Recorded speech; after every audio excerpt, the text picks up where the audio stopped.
مسلمانوں کے نبی بتاؤ، اگر تم نبی ہو تو بتاؤ میری مٹھی میں کیا ہے؟ میرے نبی نے فرمایا ابو جہل تو مجھ سے پوچھتا ہے تیری مٹھی میں کیا ہے؟ جو تیری مٹھی میں اس سے پوچھ لے کہ تیرے سامنے کون کھڑا ہوا ہے، اس سے معلوم کر لے کہ سامنے کون کھڑا ہوا ہے۔ ابو جہل مسکرانے لگتا ہے، ہنسنے لگتا ہے، زور زور سے ہنس رہا ہے۔ میرے نبی فرما رہے ہیں ابو جہل کیوں ہنس رہا ہے؟ کہ میں جیت گیا، میں جیت گیا، میں جیت گیا، میں جیت گیا، اب تو ہار گیا ہے۔ میرے نبی فرماتے ابو جہل تو کیسے جیت گیا اور میں کیسے ہار گیا؟ تو ابو جہل نے کہا میں اپنی مٹھی میں ایسی چیز لے کے آیا ہوں جو آج تک کبھی بولی نہیں، ہم نے کبھی بولتے نہیں دیکھا۔ میرے نبی فرماتے تو نے کب دیکھا ہے؟ ابو جہل کہتا ہم نے منو تیل جلا دیا، آج تک نہیں بولے، 360 کعبے میں رکھ دیے، آج تک نہیں بولے، ہم نے پھول چڑھائے، آج تک نہیں بولے، ہم نے پانی چڑھائے، آج تک نہیں بولے، ہم نے تیل چڑھایا، آج تک نہیں بولے۔ میرے نبی فرماتے وہ تو تھا کہ تیرے سامنے نہیں بولے، آج میں اللہ کا حبیب ہوں، دیکھ میرے سامنے بولے، تیرے سامنے نہیں بولے لیکن میرے سامنے بولیں گے۔ پوچھ لے میں کون ہوں؟ ابو جہل نے مٹھی اپنے منہ کے قریب کی، آہستہ سے کہا بتائیے سامنے کون کھڑا ہے؟ مٹھی سے آواز آتی ہے الصلاۃ والسلام علیک یا رسول اللہ، الصلاۃ والسلام علیک یا حبیب اللہ۔ اے ابو جہل سن لے، یہی تو اللہ کے نبی ہے جن کی وجہ سے اللہ نے جنت کو بنایا ہے، جن کی وجہ سے اللہ نے زمین کو بنایا ہے، جن کی وجہ سے اللہ نے آسمان کو بنایا ہے، جن کی وجہ سے اللہ نے سورج کو بنایا ہے۔ اگر یہ نہ ہوتے تو سورج نہ ہوتا، یہ نہ ہوتے تو چاند نہ ہوتا، یہ نہ ہوتے تو زمین نہ ہوتی، یہ نہ ہوتے تو عرش نہ ہوتا، یہ نہ ہوتے تو فرش نہ ہوتا، یہ نہ ہوتے تو چنی نہ ہوتی، یہ نہ ہوتے تو چنا نہ ہوتا، یہ نہ ہوتے تو زمین نہ ہوتی، یہ نہ ہوتے تو آسمان نہ ہوتا۔ اسی کو میرے بریلی کے تاجدار نے فرمایا زمین و زمان تمہارے لیے، مکین و مکان تمہارے لیے، بدن میں ہے جا تمہارے لیے، ہم آئے یہاں تمہارے لیے اور اٹھے بھی وہاں۔ ابو جہل کہتا ہے میں جیت گیا، لیکن کنکریوں سے آواز آتی ہے الصلاۃ والسلام علیک یا رسول اللہ۔ ابو جہل نے کنکری لی اور میرے مصطفیٰ کے قدموں میں پھینک دی، کنکریوں سے آواز آتی ہے ابو جہل تیرا شکر ہے، ابو جہل تیرا شکر ہے، ابو جہل تیرا شکر ہے۔ ابو جہل کہتا ہے کس بات کا شکر ہے؟ آج تک ہم دنیا دار کی ٹوکروں میں پڑے ہوئے تھے، لیکن تو نے آج مدینے والے آقا کے قدموں میں لا کے اے نبی کے غلاموں کنکری میرے نبی کے نام پہ بولتی ہو، آج تم میرے نبی کے نام پہ نہیں بولتے ہو، نیتا کے نام پہ تم بولتے ہو، اور جب بولنے کی جگہ نہیں ہوتی قبرستانوں میں تم بولتے ہو، مسجدوں سے نکلنے کے بعد اماموں کی غیبتوں میں تم بولتے ہو۔ تو تم نے ظہر میں پیٹی اکٹھی کر لی تھی، نماز پڑھ لی تھی، نماز سے نکلنے کے بعد مسجد کے دروازے پہ پہنچ جاتے ہو، اور پہنچنے کے بعد اماموں کی غیبتوں میں لگ جاتے ہو، جہاں بولنا نہیں چاہیے وہاں تم بولنے لگتے ہو، مسجد میں جاتے ہو دنیا کی بات کرنے لگتے ہو۔ اگر 1 منٹ امام لیٹ ہو جاتا ہے جماعت کے لیے تو مقتدی مڑ مڑ کے دیکھ رہا ہے امام گیا کہاں ہے، امام صاحب رہتا کہاں ہے، امام صاحب ٹائم پہ نماز کیوں نہیں پڑھاتا؟ اگر تو امام کو اپنے ابا کا نوکر سمجھتا ہے تو پھر تیرا نماز پڑھنا ہی بیکار ہے۔ اللہ کی قسم یہ امام تمہارے باپ کے نوکر نہیں ہے، یہ میرے نبی کی نائب ہے۔ مصلی کی امامت کو ہلکا مت سمجھو، یہ وہ مصلی ہے جس پہ رسول اللہ کھڑے ہو کے نماز پڑھایا کرتے تھے۔ سمجھتے کیا ہو؟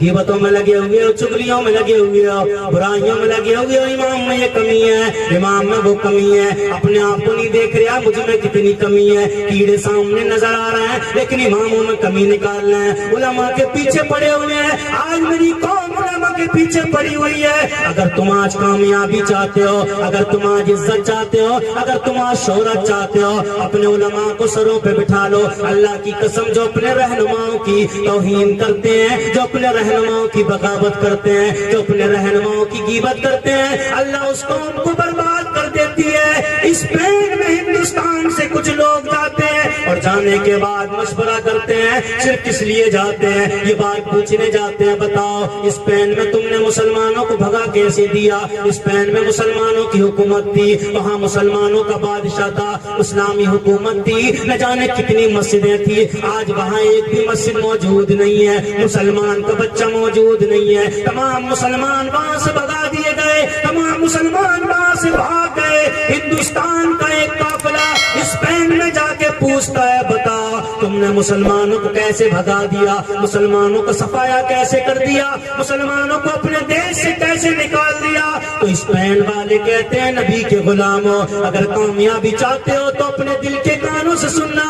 انہوں نے جواب دیا ہم نے مسلمانوں کا ہاتھ پکڑ کے نہیں نکالا بلکہ ہم نے مسلمان عوام کو ان کے علماء کے خلاف کر دیا، ان کے اماموں کے خلاف کر دیا، ان کے رہنماؤں کے خلاف کر دیا۔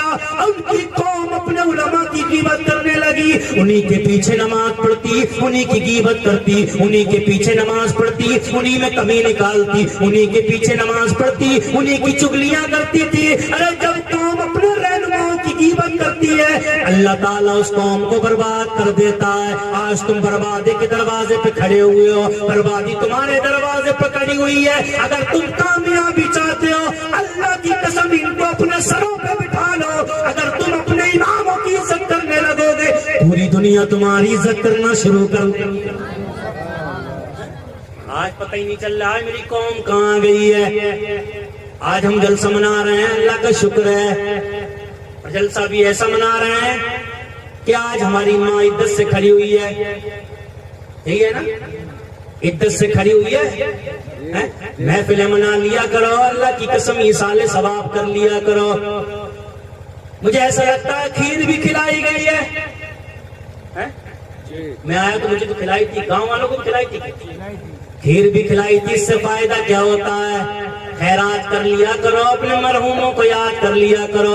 ان ملا جیوں کے کہنے میں مت آنا جو کہتے ہیں ایصال ثواب مت کرو، اس سے فائدہ کیا ہوتا ہے؟ میلاد مت بناؤ، اس سے فائدہ کیا ہوتا ہے؟ خیرات مت کیا کرو، اس سے فائدہ کیا ہوتا ہے؟ آؤ میں تمہیں آج فائدہ بتا دوں۔ اے نبی کے غلاموں، کسی کا باپ چلا جائے اس سے پوچھو تکلیف اسے ہوتی ہے۔ ارے باپ جب جاتا ہے اولاد سے پوچھو، جوان اولاد جب اپنے باپ کو اپنے کاندھے پہ لے کے چلتی ہے تو کلیجہ پھٹ جاتا ہے۔ اس ماں سے پوچھو جو عدت سے کھڑی ہوئی ہے۔ ارے جس کا جوڑا بچھڑا ہے اس سے پوچھو، جس کا شوہر گیا ہے اس سے پوچھو، اس کے کلیجے سے پوچھو وہ تنہا رہ گئی، اگرچہ بیٹا ہے اگرچہ بیٹی ہے، لیکن جو بات شوہر میں ہوتی ہے وہ بات کسی میں نہیں ہوتی ہے۔ جب جوڑا بچھڑ جاتا ہے تب معلوم ہوتی ہے، لیکن یاد رکھو جب تک دنیا میں تھے تو بیٹا پاس تھا، جب باپ بیمار ہوا۔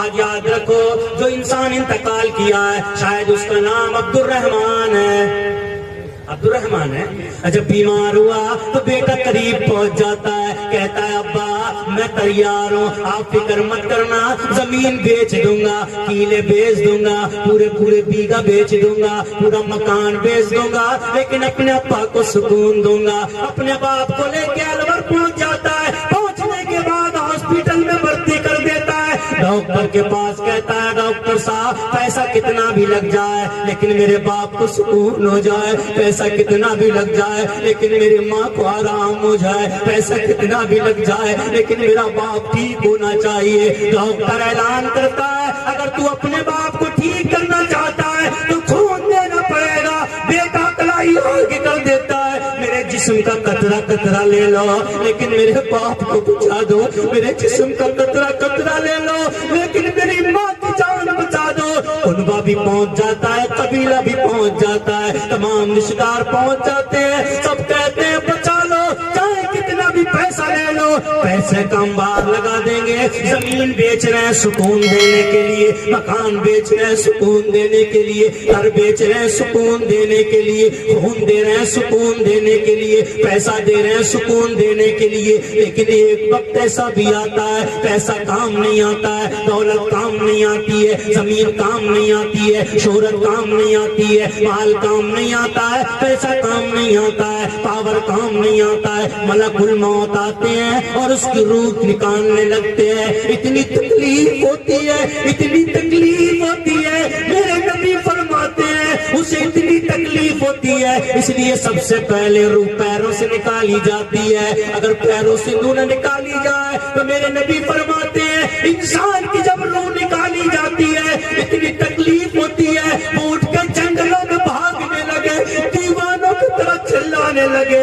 یاد رکھو میرے نبی نے فرمایا ایک سوتی کپڑا لو اور اسے کانٹے دار جھاڑی میں ڈال دو اور ایک طرف سے کھینچنا شروع کرو, بتاؤ اس میں کیا بچے گا؟ میرے نبی فرماتے ہیں بتاؤ اس میں کیا بچے گا؟ صحابی عرض کرتے ہیں یا رسول اللہ وہ تو تاگا تاگا الگ الگ ہو جائے گا, ٹوک ٹوک ہو جائے گا. میرے نبی فرماتے ہیں جب ملک الموت انسان کے جسم سے روح کھینچتے ہیں تو جسم ٹوک ٹوک ہو جاتا ہے, جسم چکنا چور ہو جاتا ہے. اتنی تکلیف ہوتی ہے, اتنی تکلیف ہوتی ہے. ایک وقت ایسا آتا ہے روح یہاں کے اٹک جاتی ہے, کہتے ہیں بول بند ہو گیا ہے, کچھ کہنا چاہتا ہے کہہ نہیں پا رہا ہے, بولنا چاہتا ہے بول نہیں پاتا ہے, پریشان ہے. اس وقت سب کو گاں کے پھاڑ پھاڑ کے دیکھتا ہے, کبھی بیٹے کو دیکھتا ہے, کبھی بیوی کو دیکھتا ہے, کبھی کنبے کو دیکھتا ہے, کبھی قبیلے کو دیکھتا ہے.